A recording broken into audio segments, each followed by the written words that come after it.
Pica, pica.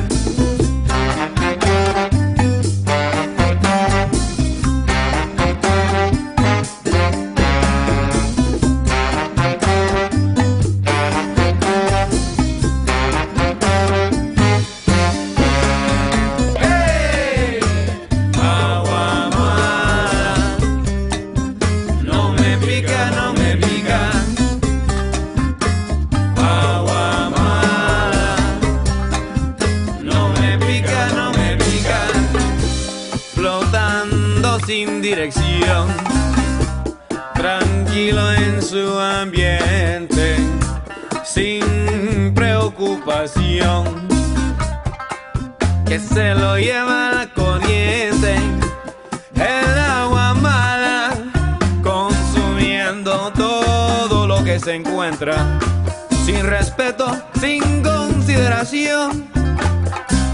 Ten cuidado que te pica, te pica.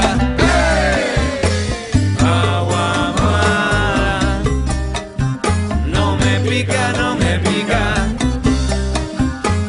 Agua mala, no me pica, no me pica, no.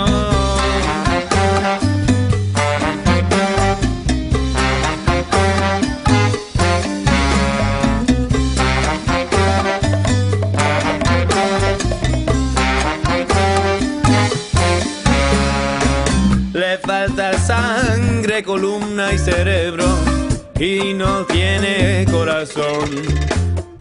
Si por casualidad se te toca, te va a sentir un gran picazón.